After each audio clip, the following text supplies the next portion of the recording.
ترقی یافتہ ہر عظیم آدمی کی پشت پر دیکھتا ہوں. اس کی وجہ کیا ہے؟ میں نے معاویہ کی فتوحات پہ نظر ڈالی, علم و حکمت پہ نظر ڈالی, مجھے ایک چیز نظر آ گئی. کہنے والوں نے کہا کیا نظر آئی؟ میں نے کہا کوئی کہتا ہے اس کی کامیابی کے پیچھے بیوی ہے, کوئی کہتا ہے ماں ہے, کوئی کہتا ہے باپ ہے, کوئی کہتا ہے پیر ہے, کوئی کہتا ہے مرشد ہے, کوئی کہتا ہے استاد ہے, کوئی کہتا ہے ولی ہے, کوئی کہتا ہے کتب ہے. آؤ تمہیں بتانے لگا ہوں, معاویہ کی عظمت کے پیچھے میرے محبوب کی دعا ہے, اللہم اجعلہ ہادیا مہدیا وادبی معاویہ. آج معاویہ سینٹر پہ کھڑے ہو کر میں تیری عظمت کو لاکھوں سلام پیش کرتا ہوں, لاکھوں سلام پیش کرتا ہوں.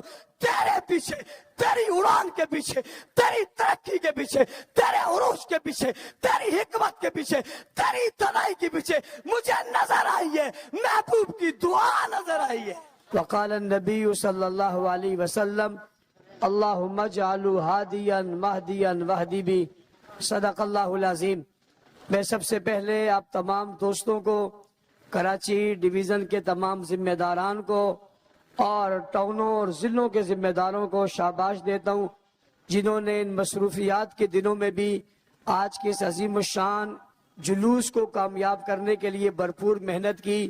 اور 22 رجب حضرت امیر معاویہ کے یوم وفات کے حوالے سے حکومت کو ایک بات یاد دلانے کے لیے کہ اس دن عام تعطیل کا اعلان کیا جائے, آپ روڈوں پر نکلے اور نکلنے کے بعد یہاں آئے. آپ کا یہ جلوس خوبصورت بھی, پرعزم بھی اور پرامن بھی تھا.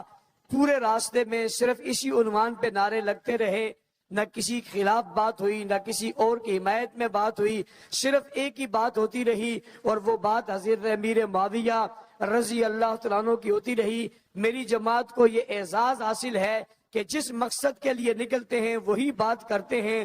لسبیلا سے لے کر معاویہ چوک تک اب معاویہ معاویہ کہیں لوگ ترانے گاتے رہے اور بات کرتے رہے, اور یہاں بھی یہی بات ہوئی. میں مختصر سی بات آپ سے کرنا چاہتا ہوں اس اہم عنوان پر آپ کو شاباش دینے کے بعد کہ حضرت امیر معاویہ کی کئی حیثیتیں ہیں, ان کو ایک ہی حیثیت سے لوگ دیکھتے ہیں اور اسی پر بحث کرتے ہیں, اور وہ اس پر بحث کرتے ہیں کہ حضرت امیر معاویہ کی حضرت علی سے جنگ ہوئی تھی, اور یہ کہہ کر دنیا کو یہ پیغام دیتے ہیں. میں ان سے کہتا ہوں امیر معاویہ کی زندگی کا وہ پہلو کیوں نہیں بتاتے کہ حضور علیہ السلام نے انہیں دعا دی تھی؟ امیر معاویہ کی زندگی کا وہ پہلو کیوں نہیں بتاتے کہ امیر معاویہ نے خط لکھا تھا؟ یہ پہلو کیوں نہیں بتاتے کہ حضور علیہ السلام کے ساتھ سواری میں بیٹھے تھے؟ یہ پہلو کیوں نہیں بتاتے کہ امیر معاویہ حضور علیہ السلام کے رشتہ داروں میں شمار ہے؟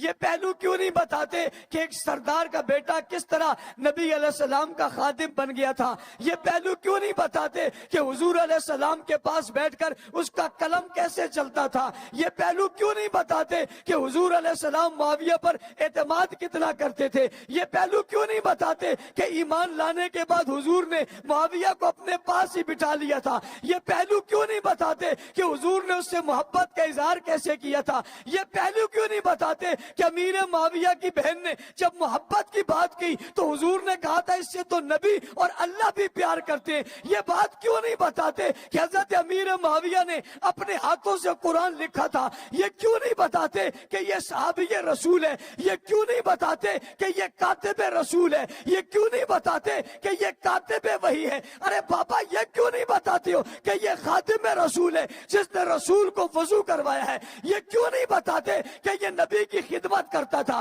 یہ کیوں نہیں بتاتے کہ یہ نبی کے ساتھ چلتا تھا؟ پھر یہ کیوں نہیں بتاتے کہ یہ جو ہے وہ گورنر بنا تھا؟ ابو بکر صدیق کے زمانے میں اسے پیار حاصل تھا, فاروق اعظم کے زمانے میں یہ گورنر بن گیا تھا, عثمان غنی کے زمانے میں یہ گورنر تھا. پھر درمیان کی بات بتاتے ہو. یہ کیوں نہیں بتاتے کہ حضرت حسن نے اسے دعوت دی تھی؟ یہ کیوں نہیں بتاتے کہ حضرت حسن نے اسے ابا کے ممبر پہ بٹھایا تھا؟ یہ کیوں نہیں بتاتے کہ ممبر پر بیٹھ کر خود نیچے بیٹھ گئے تھے؟ یہ کیوں نہیں بتاتے کہ ممبر پر بیٹھ